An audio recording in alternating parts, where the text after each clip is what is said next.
आरंभ है प्रचंड बोले मस्तकों के झुंड आज जंग की घड़ी के तुम बुहार दो आन बान शान आज जान की हो दान आज एक धनुष के बाण पे उतार दो હેલો એવરીવન કેમ છો મજામાં ને કેમ છો મસ્ત રહો સ્વસ્થ રહો ખુશ રહો અને આ મજા રહેવાનું છે અને એ સ્વસ્થ એ મસ્ત અને એ ખુશીમાં તમે તમારી પરીક્ષાની તૈયારી કરી રહ્યા હશો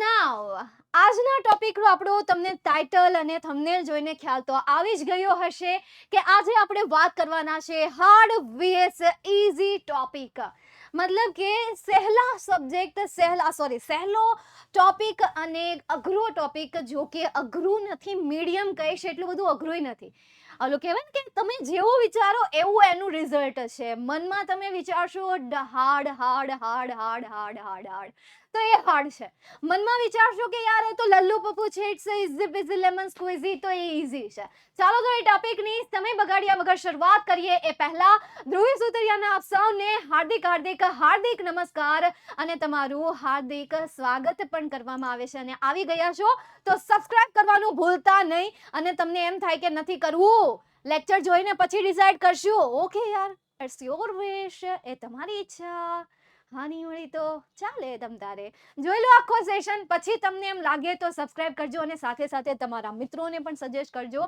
અને એમને પણ કહેજો કે જોઈ લે તને એમ લાગે કે સારું છે તો સબસ્ક્રાઇબ કરી દેજે કારણ કે આ અમારા મેડમને મોટિવેટ કરે છે હે ને ચાલો તો શરૂઆત કરીએ જો કે હું તૈયારી કરીને આવીશું કાગળમાં લખીને આવીશું પ્લાનિંગ બનાવીને આવીશું કે મારા વિદ્યાર્થીઓને કેટલા આઈએમપી ટોપિક્સ આપવા બરાબર અને કયા કયા ઇમ્પોર્ટન્ટ ટોપિક છે કયા ઈઝી છે કયા હાર્ડ છે એનું મેં આખું અહીંયા લખી લીધેલું છે સાઈડમાં અહીંયા તમને કદાચ દેખાય ન દેખાય એટલે સાઈડમાં રાખી લીધું છે અહીંયા હોય તો સારું ન લાગે ને એટલા માટે ચાલો તો શરૂઆત કરીએ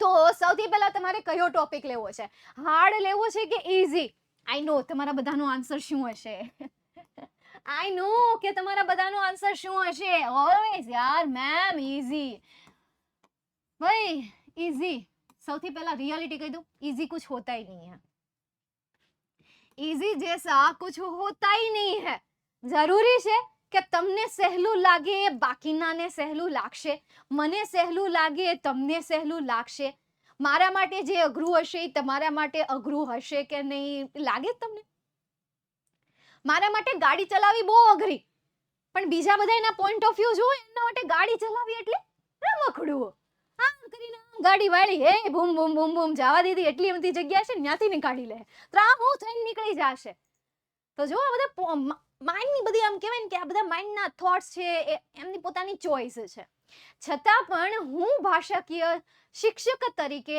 as an English teacher a tutor as an બસ આટલું બહુ થઈ ગયું નહીં ફેકલ્ટીને બધું નથી બોલવા જાઉં તો હું તમને એવા પોઈન્ટ્સ કહીશ કે જે પોઈન્ટ્સ ઈઝી છે કે જેને તમે ઇઝીલી સ્કોર કરી શકો છો ઓકે ચાલો તો ઈઝી પોઈન્ટ્સ કયા છે સૌથી પહેલો મુદ્દો છે પેરેગ્રાફ બેઝ ક્વેશ્ચન આન્સર 9મા ધોરણમાં પેરેગ્રાફ બેઝ ક્વેશ્ચન આન્સર બરાબર આ પેરેગ્રાફ બેઝ જે ક્વેશ્ચન છે એ પેરેગ્રાફ બેઝ ક્વેશ્ચન તમને એક્ઝામમાં ટોટલ 8 માર્ક્સમાં પૂછાય છે 8 માર્ક્સમાં પૂછાય છે વળી ચેપ્ટર કેટલા લે 1 થી 6 બસ હા લે 1 થી 6 પૂરું 1 થી 6 ચેપ્ટર કરવાના છે ભાઈઓ સમજાય છે મારા વાલા મારો કાનુડો મારી રાધા હા બસ નેક્સ્ટ જે છે એ પણ પેરેગ્રાફ બેઝ ક્વેશ્ચન છે પરંતુ એ તમારી ડોલ્ફિનમાંથી શેમાંથી ડોલ્ફિનમાંથી તો એ તમને એક્ઝામમાં કેટલા માર્ક્સમાં પૂછાશે 4 માર્ક્સમાં પૂછાશે કેટલા માર્ક્સમાં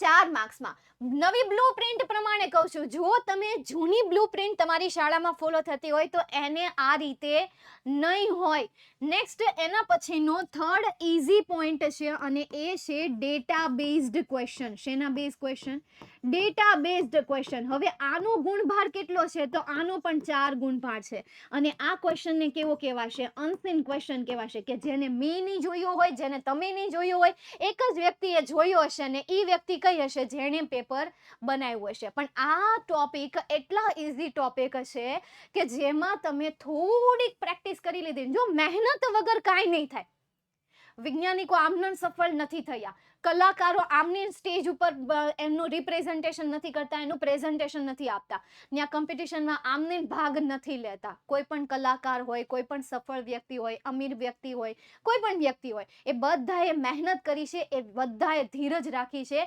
100 બાર ફેલ થયા હશે ને તોય એને મહેનત કરવાની ચાલુ રાખેલી છે. એટલે તમારે આમાં મહેનત તો કરવી જ પડશે. આ તો હું તમને ઈઝી ટોપિક કહું છું, પણ ઈઝી ટોપિક હાવ ઈઝી નહીં હોય. એના માટે તમારે કોશિશ કરવી પડશે. એના માટે પણ તમારે પૂરેપૂરા જુસ્સાથી, હોસલાથી તમારે કોશિશ કરતી રહેવી પડશે. સમજાય છે? કુછ ऐसे ही नहीं मिलता है. સમજાય છે મારા લાલા, મારા કાનુડા, મારી રાધા? ઓકે, ચાલો. હાની મળી તો નેક્સ્ટ એના પછી ડેટાબેઝ ક્વેશ્ચન આન્સર. પછી આ નવી બ્લુપ્રિન્ટ પ્રમાણે તમારે એડ થયું છે ટ્રુ ફોલ્સ. વુ સેડ ટુ બૂમ કાઢી નાખ્યું, એની જગ્યાએ શું આવી ગયું? ટ્રુ ફોલ્સ આવી ગયું. તો ટ્રુ ફોલ્સ પણ ઈઝી છે. હવે તમે ચેપ્ટર તૈયાર કર્યા હોય તો ટ્રુ ફોલ્સ તો તમને આવડે જ ને, શું ખોટું શું સાચું. બધાને આ વસ્તુ આવડતી જ હોય, સાચું શું ખોટું શું. અને તમે સ્ટોરી કરી હશે ને તો, ઇંગ્લિશના સેન્ટેન્સનું ગુજરાતી આવડતું હશે ને તો, એટલે આ તમારે ટ્રુ ફોલ્સ પણ પ્રિપેર કરવા પડશે. ક્યાંથી કરવા? હવે તમને એમ થાય કે મેમ આ બધી વસ્તુ ક્યાંથી કરવી, તો એ બધી વસ્તુને તૈયાર કરવા માટે એક એપ્લિકેશન છે કે જે હું તમને સજેસ્ટ કરીશ, યુથ એજ્યુકેશન એપ્લિકેશન. આમાં તમને રીડિંગ મટીરિયલ મળી જશે અને આમાં તમને એ રીડિંગ મટીરિયલને સમજાવતા વિડીયો મળી જશે. લાઈવ લેક્ચર તમને આમાં મળશે. આમાં મળશે યુટ્યુબની પ્લે સ્ટોરની હિસ્ટ્રી, બધી જ તમને મળશે. યુટ્યુબની પ્લેલિસ્ટ મળી જશે કે કયો ટોપિક ક્યાં છે. સીધું ક્લિક કર્યું, સીધા યુટ્યુબના સેશનમાં મળી ગયા. યુટ્યુબમાં તમારે સર્ચ કરવા નહીં જવું પડે, ઇન્સ્ટોલ કરો એટલે તમને ખ્યાલ આવી જશે. ઓકે, એટલે આ જરૂરી એપ્લિકેશન છે કે જે તમને તમારા માર્ક્સ સ્કોર કરવામાં મદદ કરશે. તો આ ઈઝી ટોપિકને કવર કરવા માટે મેં તમને 2 એપ્લિકેશન સજેસ્ટ કરી છે.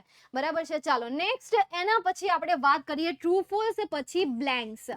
બ્લેન્ક્સ એટલે શું થશે? ખાલી જગ્યાઓ. કેવી જગ્યાઓ? ખાલી જગ્યા. તો એ ખાલી જગ્યા તમારી ટેક્સ્ટ બુકમાંથી ન જશે. એ કેટલા માર્ક્સમાં પૂછાય છે? તો એ તમને 9મા ધોરણમાં 3 માર્ક્સમાં પૂછાય છે. કેટલા માર્ક્સમાં? 3 માર્ક્સમાં. તો આમ થઈને ટોટલ તમારું કેટલું થયું? 21. જો 50 માર્ક્સનું તમને 9મા ધોરણમાં 50 માર્ક્સનું પ્રથમ પરીક્ષાની પેપર હોય છે. એમાંથી 21 માર્ક્સમાં મેં તમને ઈઝી ટોપિક કહી દીધા. હજી ખાલી હું ટેક્સ્ટ બુક બેઝ જ રહીશું, ટેક્સ્ટ બુક અને સપ્લિમેન્ટરી બેઝ. હજી તો હું ગ્રામરમાં તો ઉતરી નથી. હજી ખાલી આપણે ટેક્સ્ટ બુકમાં જ રમીએ છીએ. આ બધા ટોપિક ઇઝીએસ્ટ ટોપિક છે. થોડી મહેનત, થોડી કોશિશ, થોડા પ્રયત્ન અને થોડા આઈએમપી ક્વેશ્ચન્સ તમે ભેગા કરી લ્યો, મહેનત કરી લ્યો, થોડા લાઈવ લેક્ચર અટેન્ડ કરી લ્યો, જેટલા પણ હું લઈને આવું છું એને ફોલો કરી લ્યો, થોડીક એમાં તમે લખીને પ્રેક્ટિસ કરો. ખાલી મનમાં ને મનમાં નહીં કરતા. જોજો, મનમાં પેપર નથી લખવાનું, તમારે 12 પેપર લખવાનું છે. તો તમારે પ્રેક્ટિસ ક્યાં કરવી પડશે? તમારે પાણીમાં તરવાનું હોય, તરતા શીખવું હોય તો ખાલી બુક વાંચો. શું કરવું પડશે? બુક વાંચીને તરતા આવડી જશે. બહુ જૂનું એક્ઝામ્પલ છે યાર, પાણીમાં તરતા શીખવા વાળું. અને એ એક્ઝામ્પલ હજી રહેશે. એને વરદાન મળી ગયું છે કે તને ભવિષ્ય કાળમાં બધા લોકો તારું જ એક્ઝામ્પલ આપશે કે પાણીમાં તરતા એને શીખવું છે તો ખાલી બુક વાંચે કાંઈ નહીં થાય. પાણીમાં એને શું કરવું પડશે? ઉતરવું પડશે. તો તમે પણ આ રીતે તૈયારી કરી રહ્યા છો તો હું બોલું એ જ ખાલી તૈયારી કરશો કે લખીને પણ પ્રેક્ટિસ કરશો? લખીને પણ તમારે પ્રેક્ટિસ કરવી જ પડશે. You have to do it by hook or by crook. મારો ફેવરિટ 4 શબ્દ છે સામ, દામ, દંડ, ભેદ. આ તમારે જે યુઝ કરવો એ યુઝ કરો, પણ તમારે તમારું રિઝલ્ટ બેટર બનાવવાનું છે. સાથે સાથે તમારા મિત્રોનું રિઝલ્ટ પણ તમારે બેટર બનાવવાનું છે. કારણ કે એક વધારે પડતો ઊંચો વહી જશે ને એક વધારે પડતો નીચો હશે ને તો ન્યા મિત્રતા નહીં રહે. એટલે 2 હરખા રહેવા માટે તમારે આ વિડીયોને શેર કરવો પડશે. કરો એને શેર, કરાવો એની પાસે મહેનત.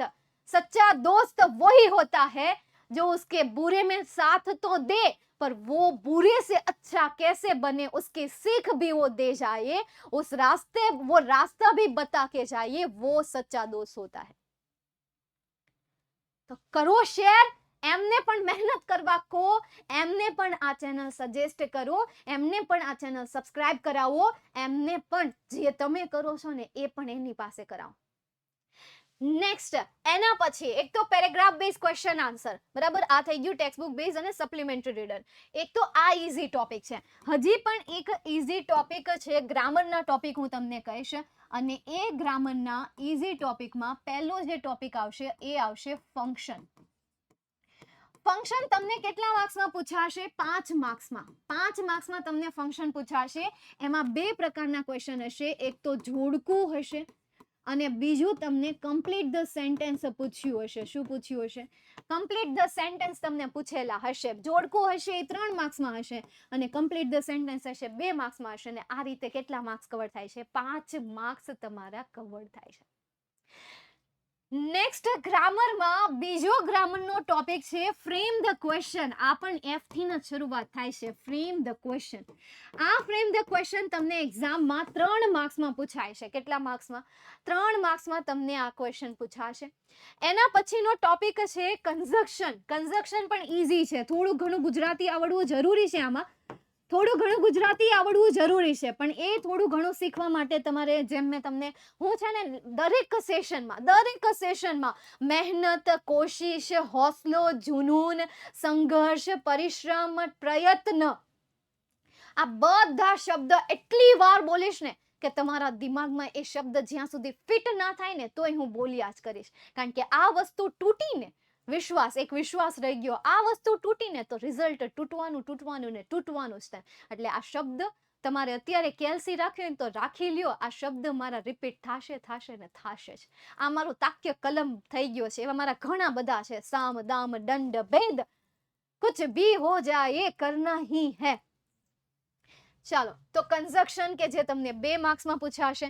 નેક્સ્ટ બસ આટલા જ ગ્રામરના ટોપિક છે કે જે આઈ થિંક યાર 10 જેટલું તમારું ગ્રામરના હું ટોપિક તમને કહું છું કે જે ઈઝી છે. પછી રાઇટિંગ સેક્શન છે, એક લેખન વિભાગ છે અને એ લેખન વિભાગમાં હું પોઈન્ટ્સ આપીશ અને એ લેખન વિભાગનો એક જ પોઈન્ટ છે અને એ છે પિક્ચર ડિસ્ક્રિપ્શન, એટલે કે તમારું પીડી.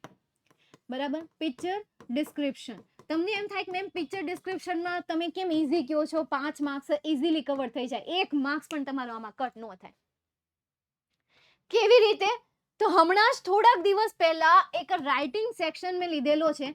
લેખન વિભાગનો એક વિડિયો લાઈવ લીધેલો છે. લાઈવ સેશન લીધો તો આઈ થિંક 3:15 આજુબાજુ. 10th સ્ટાન્ડર્ડનો છે, પરંતુ એ તમારા માટે પણ કામનો છે. જોઈ લેજો કઈ રીતે પિક્ચર ડિસ્ક્રિપ્શનમાં તમારે મોર એન્ડ મોર માર્ક્સ કવર કરવા. એમની ટિપ્સ મેં તમને આ લાઈવ સેશનમાં આપેલી છે. આ લાઈવ લેક્ચરમાં મેં તમને આપેલી છે. મતલબ કે મને એવું નથી લાગતું કે મેં અમારી ટીમમાંથી કોઈ પણ વ્યક્તિએ, મેં નહીં, હું નહીં, પણ અમારી ટીમમાંથી કોઈ પણ વ્યક્તિએ કોઈ પણ ટોપિકની તમને ટિપ્સ ના આપી હોય, એમની મેથડ ના સમજાવી હોય, એવો કોઈ ટોપિક છે જ નહીં. બધા ટોપિકનો ખજાનો ઓલરેડી તમને આપી દીધેલો છે. બસ તમારે એને શું કરવાનું છે? સેવ કરવાનું છે. તમારે એને ફોલો કરવાની છે. એટલે હજી કહું છું, સબસ્ક્રાઇબ કરી દો. કોઈ વસ્તુ નકામી અહીંયા નહીં જ મળે. બિલકુલ પણ નહીં મળે. 0% 0% વાળી. ચાલો, તો ટોટલ કેટલા થઈ ગયા? આના 5 માર્ક્સ. એટલે ટોટલ હું કહેવા જાઉં તો 50 માંથી અંદાજે તમારા 36 માર્ક્સ કવર થઈ જાય છે. કેટલા માર્ક્સ કવર થઈ જાય છે? 36 માર્ક્સ. 36 માર્ક્સનું મેં તમને ઈઝી ટોપિક આપ્યા. જેમ કે 21 નું ટેક્સ્ટબુક અને અનસીન ડેટા આપ્યું, ત્યારબાદ 15 માર્ક્સનું ગ્રામર આપ્યું અને ત્યારબાદ 10 માર્ક્સનું મેં તમને 10 નહીં, 5 માર્ક્સનું નહીં, હા, 5 માર્ક્સનું મેં તમને લેખન વિભાગ આપ્યો. તો એ સિવાયના જે હાર્ડ ટોપિક છે એ હાર્ડ ટોપિકની પણ આપણે વાત કરીએ. જે હાર્ડ તો નથી, પરંતુ તમને એવું લાગે છે હાર્ડ છે, નહીં, બિલકુલ પણ નથી. એ પણ શીખવાની કોશિશ કરો ને તો એ પણ તમને આવડી તો જશે. અને એમાં છે સ્ટાન્ઝા બેઝડ ક્વેશ્ચન. શેના બેઝ ક્વેશ્ચન? સ્ટાન્ઝા બેઝ, કે જે તમને એક્ઝામમાં કેટલા માર્ક્સમાં પૂછાશે? 2 માર્ક્સમાં પૂછાશે. બીજો જે પોઈન્ટ છે એ બીજો પોઈન્ટ કયો છે? નિયરેસ્ટ મિનિંગનો છે. તો નિયરેસ્ટ મિનિંગ એટલે કે સમાનાર્થી શબ્દ, એ પણ તમને કેટલામાં પૂછાશે? 2 માર્ક્સમાં પૂછાશે. ત્રીજો ટોપિક એડિટિંગ. આ એડિટિંગ હવે ખાલી જગ્યા બેઝ થઈ ગયું છે. એ પણ તમને 3 માર્ક્સમાં પૂછાશે. Do as the directed. તો ડુ એઝ ડાયરેક્ટેડ જે છે તમને 2 માર્ક્સમાં પૂછાશે. અને પેરેગ્રાફ રાઇટિંગ એટલે કે એસે રાઇટિંગ. પેરેગ્રાફ રાઇટિંગ એટલે કોની વાત થાય છે? એસે રાઇટિંગની વાત થાય છે. હા, અત્યારે કદાચ વિદ્યાર્થીને ખબર નહીં હોય પેરેગ્રાફ રાઇટિંગ એટલે શું થાય, પણ આગળ જતા અને પેરેગ્રાફ રાઇટિંગ જ કહેવામાં આવે છે. એ કેટલા માર્ક્સમાં હશે? તો એ પ્રથમ પરીક્ષામાં 5 માર્ક્સમાં હશે. 80 માર્ક્સનું પેપર આવશે તો આને માર્ક્સ ચેન્જ થઈ જશે. બરાબર, પ્રથમ પરીક્ષાની આપણે જસ્ટ વાત કરીએ છીએ. તો તમને શું લાગે સ્ટાન્ઝા બેઝ ક્વેશ્ચન આન્સર એટલા બધા પણ ટફ છે ખરા? તમારે પ્રથમ પરીક્ષામાં કેટલી સ્ટાન્ઝા આવશે? પહેલી 1 અને 2. હવે આમાંથી તમે પહેલી કવિતામાંથી તમે કોઈ 5 સ્ટાન્ઝા તૈયાર કરો છો, બીજી કવિતામાંથી કોઈ 5 સ્ટાન્ઝા કરો છો, તો શું તમે 2 માંથી 1 માર્ક્સ પણ ન લાવી શકો? મેં તો 5 કીધા, હું તો એમ કહું 2 માંથી 2 લાવી શકાય. તમારી પાસે જો ટાઈમ હોય ને તો આ ટોપિકની તેને ઉલટા મૂકતા નહીં, 50 માંથી 50 માર્ક્સ ઇઝીલી આવી જશે. અને હું તો એમ કહું કે ઇઝી કરતા હાર્ડ પોઈન્ટને પહેલા સમજવાના અને એને પહેલા સોલ્વ કરવાના. जिसने चैलेंज जिसको एक्सेप्ट किया है, जिसने चैलेंज जिसको एक्सेप्ट किया है, इतिहास में उसी का ही नाम सर्च हुआ है. इतिहास में उसी का ही नाम सर्च हुआ है, फ्यूचर में भी उसी का ही नाम सर्च होता है. You have to accept challenges. You have to focus on hard topic to be a great, to be a success, to get a good result. Next, nearest meaning option based હોય છે, MCQ તમને આપેલા હોય છે. કરો practice. 100 MCQ મળે 100 MCQ કરો, 150 MCQ મળે 150 MCQ કરો. થઈ જાય કે ન થઈ જાય? 2 માંથી 1 માર્ક્સ તો આવે કે ન આવે? કવર થઈ જાય. એડિટિંગ થિયરી સમજી લ્યો. વિદ્યાકુલ એપ્લિકેશનમાં લાઈવ સેશન અટેન્ડ કરી લો. એ લાઈવ સેશનમાં જે ડિટેલ્સમાં તમને ભણાવેલું છે ને, એકવાર એ સમજશો ને, કદાચ તમને અત્યાર સુધી બહુ બધી વાર તમે એને સમજવાની કોશિશ કરી હશે, ઘણી બધી વખત તમને કોઈકે સમજાવવાનો પ્રયત્ન કર્યો હશે, છતાં પણ તમને નહીં આવડ્યું. એકવાર વિદ્યાકુલના લાઈવ સેશન અટેન્ડ કરી લો. યકીન માનો કે આ એડિટિંગનો ટોપિક ત્યાર પછી તમને અઘરો નહીં લાગે, ડેફિનેટલી નહીં લાગે. આ મને વિશ્વાસ છે, મને મારી ઉપર વિશ્વાસ છે, અને મને મારા ક્લાસમાં જે ત્યાં વિદ્યાર્થીઓ છે એ વિદ્યાર્થીઓએ જે રિસ્પોન્સ આપ્યો છે ને, એટલા માટે મને વિશ્વાસ છે કે હું અહીંયા જે બોલું છું એ કરેક્ટ જ છે, કારણ કે એ વિદ્યાર્થીઓ શીખી ગયા છે. નેક્સ્ટ એના પછી ડુ એઝ ડાયરેક્ટેડ, જેન્ડર અને નંબરને લગતું પૂછાશે. થિયરી સમજી લીધી, આપકા બેડા પાર. પેરેગ્રાફ એસે રાઇટિંગ એકવાર બનાવતા શીખી ગયા, એકવાર મેં જે રીતે બનાવવાની મેથડ શીખવાડી છે એ શીખી ગયા, પૂરું. ત્યાર પછી તમને ઈઝી લાગશે. હવે તમને લાગે છે કે ખરેખર મેડમે જે ઇન્સ્ટ્રક્શન આપી છે, માહિતી આપી છે, અમારી ટીમ જે મહેનત કરી રહી છે તમારા માટે, તમને લાગે છે કે તમને હેલ્પ કરે છે, તમને ઉપયોગી છે? તો જે તમારું અને બાકીના વિદ્યાર્થીઓનું જે સપનું છે, અમારું જે સપનું છે, એને આપણે મળીને પૂરું કરીએ. અને એ સપનું શું છે? આ એજ્યુકેશન ચેનલને બેસ્ટમાં બેસ્ટ પોઝિશન અપાવવાની, એ 11 લાખ સબસ્ક્રાઇબર પૂરું કરાવવાની. ચાલો મળીને પૂરું કરીએ. ત્યાં સુધી તમે આની તૈયારી કરવાની શરૂઆત કરો, તમે પ્રિપેરેશન શરૂ કરો. કુરુક્ષેત્ર તમારું છે, તમે જ કૃષ્ણ છો, તમે જ પાર્થ છો. અહીંયા લડાઈ તમારે જ લડવાની છે. એ લડાઈમાં અમે તમારી મદદ કરીશું,